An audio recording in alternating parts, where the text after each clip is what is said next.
If you remember, few days back I have posted a question which was regarding Matplotlib and CV2 library.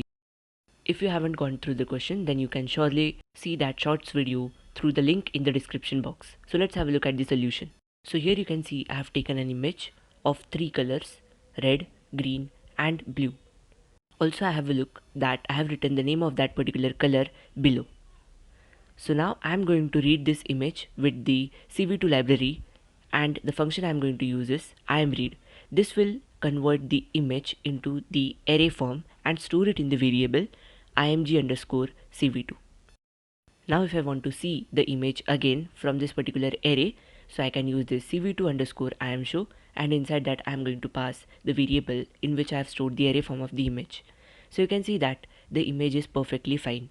It has got plotted exactly same in the form in which it was imported. Now this is because the library that I have used for reading the image, the same library I have used for plotting the image.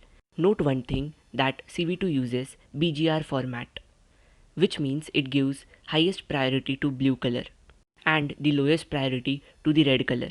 Hence, the way in which you are inputting the image, if you use the same way for plotting the same image, then you will get the exact copy of that image. Now if I try to plot the same image array with the help of Matplotlib library, then I'll be getting something like this. So you can see that it uses the RGB complexion, which means that it gives highest priority to red color and lowest priority to blue color.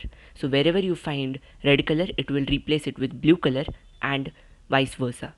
So if I try to use this particular image now, I have stored the array form of this image with the help of CV2 library, and I have plotted it with both the libraries CV2 and then the Matplotlib library, and you can see the result.